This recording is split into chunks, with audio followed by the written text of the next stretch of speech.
We're reloaded. We're getting refreshed with our Malbec. I'm gonna still nurse this little bit of That's actually one of my favorite fun jokes. puns to use. I actually don't ever use it. What do you like? What are some good ones? No, just like I'm still nursing this. And do people typically get it, or are they like? I don't know. Well, I think they get it because I laugh at my own jokes. Yeah. Nurse jokes. Cool. So we just talked like maximizing income, how us nurses can think about how we can make the most money, because it matters, right? Quite frankly, and we are millennials, so it matters. And so I think what's like super important to talk next about is like what you do with that money, right? So we like touch on it a little bit, but like cost of living is one of them. But you can make all the money in the world, but if you also like live like Floyd Mayweather and spend all the money in the world, like you at the end of the day have or Ariana Grande. Oh yeah? Wait, why? What's the latest on her? Oh my gosh. That she's got all this money and she's going to spend it. She's just going to spend it all. Yeah. That's her plan. Yeah, I mean, I guess it's a good thing to an extent. It's like, what's the point of... I want to live like Ariana Grande. We can talk about that. Except that's not maximizing savings, which is what we're going to do. Yeah. Because we're millennials and we are not.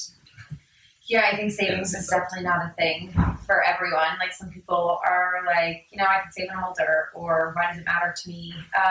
But I think there actually are a lot of valid points to saving, and it's, it's not specific to travel nursing, but if you think about how like even during periods of time you can save, then you can like essentially live the way you want to live and spend.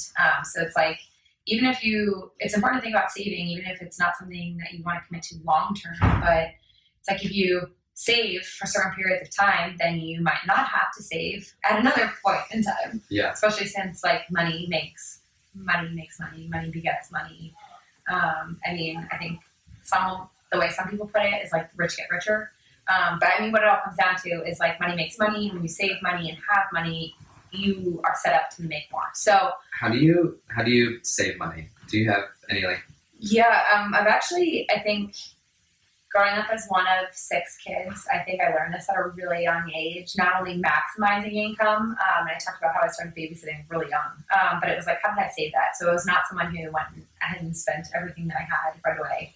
And I think part of it is like not relying on self-control, but budgeting and thinking about the future, even if you don't know what the future holds. So I've always been, so one thing like really early on I thought about was, gosh, like I think one of the first things I ever saved up for was like big, beyond like the expenses I wanted to what was your big ticket? Be social, but a car, right? Initially it was a car. My parents were not going to buy me a car. That was just like kind of off the table. So I knew that if I wanted a car, I had to save for a car. And then after a car, it was college. And after college, it was be able to afford rent and like pay for health insurance and like be an adult. And then think about how do I save so that, we call them like rainy day. Like, when you're an adult, I think you become... Yeah, adulting is really hard. Yeah, it's like when does adulting actually start? And yeah, I think thinking about... I'm always thinking about savings. Because, what did they say? Like a penny saved is a penny earned. So when talking about maximizing income, it also is savings. So I think some things we can talk about. I save in I'd say various ways, but one of them off the top is budgeting. And I'm a big fan. Yeah. I love I think I look at mine every single day. I'm just like, how can I? Yeah, it's like a game too. Yes. Yeah, I think you're on the extreme end. I'm like somewhere in the middle where it's something I'm like always thinking about and kind of really calculated about, but I'm not someone who I can definitely probably benefit from like setting out expenses, sticking to them, tracking them. I'm definitely obsessive about it. Yeah. So what do you use? What do you do? Yeah. Is it effective or is it just a game? It's a little bit of both. I think it is effective, but it's mostly a game because I'm trying to figure out how I can work all these numbers and how I can save more and how I can shift money around to make the most of what I have and like save the most money. For me, I use the Mint app. Have you ever heard of this? Yeah, I've like half used it. I still get notifications from Mint like, this account is not connected. I know, because I haven't looked at it in 3 years. The worst though is that like you're over budget or your budget's. Well, how do you even go about setting out a budget? So like, and I mean, I don't mean just for the things like, let's say you have a vacation planned or you're planning a wedding or something, and it's like a pretty hard budget. Like I know I need this much money for this, but how about the things like, because I know in Mint you set up like your eating out budget and your grocery budget and social. I have two. So I have the Mint app, which does all of those things, like all the fun, like eating out. But I also have just like saved in a note all of my recurring monthly expenses. So I know exactly what I have to make, or like what monthly income I need to be able to cover all of my monthly expenses.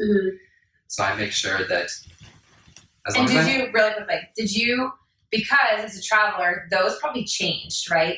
Like if one place you have a car and have to pay for parking or something else, those expenses recurring expenses obviously increase. And like depending on like your rent in, I don't know, maybe Seattle was very different than San Francisco. So is that something you had to like? Actually, not that much different. Really? Is that something you constantly had to reassess, or is it just like, nope, this is what I'm spending, and I'm not going to spend any more than this, regardless of where I am? That's a really good point. But I always try to do it for like a percentage wise, based on what my contract said. I tried to use a quarter of that monthly income.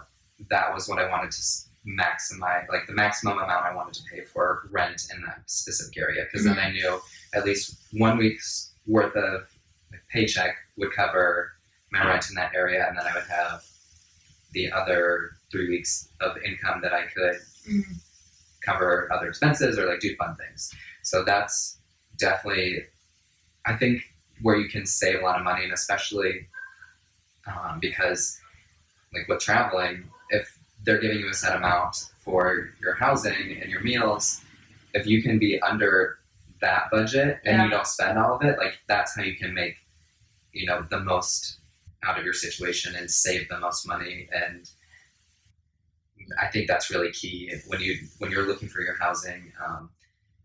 Just making sure that you're staying within like your budget, and even though something's like really, really nice and like beautiful, but at the same time, I also try to think, okay, I'm only going to be here for a short amount of time. Like I don't need the best. How much time am I actually spending? Yeah, and really, like when it comes down to it, when you're in a new area, like I realized I'm not even spending that much time because you're either working or you're out doing fun, exciting things. Yeah, I heard something recently about, I think it was Hong Kong, how people deliberately live in places that are a bit smaller than they can potentially afford. And in doing so, and maybe it's just like a lack of actual space in the city, but in doing so, it forces people out into the communities, into parks, into shops, into coffee shops, cafes, stores, and there's just like much more of a social environment, because when you have a small living space, you're forced a bit more to get out.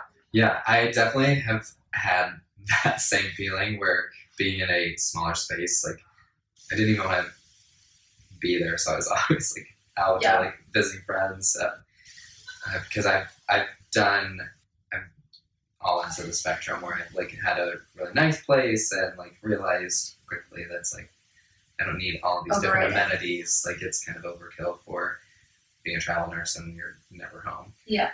But to the other end where it's like, this is a tiny box that I'm living in, and it's literally only a bed or, just a bedroom. Yeah. So it's hard to stay in just like a confined space. So I did find myself like going out more and like doing things, which probably actually made me spend more money. Yeah, I think that's another thing to think about is travel nurses when they go, especially in places like California, like San Diego, LA, San Francisco, these places that are a bit more of like destinations versus or like tourist destinations where there's just like a lot to do. It's easy to spend money, so it's like, yeah, great, like you're going to California and making all this extra money than you would potentially in Iowa, but you're here for 13 weeks and you're trying to maximize like everything that you can see and do, and oh, whoops, there goes like my whole paycheck. Yeah.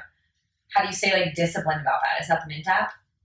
And is that like once you reach that budget in the Mint app, like being like, nope, you know what, I'm staying home.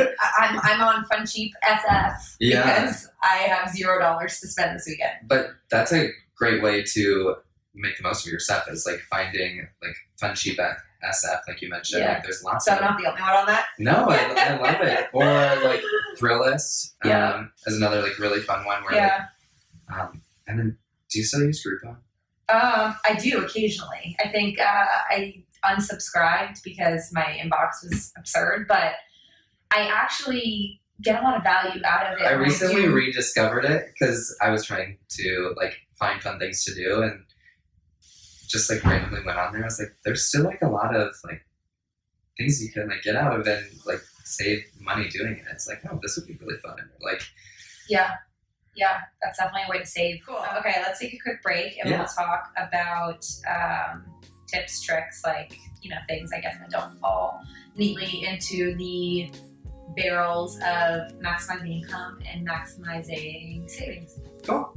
Cool. We'll see you in a little bit.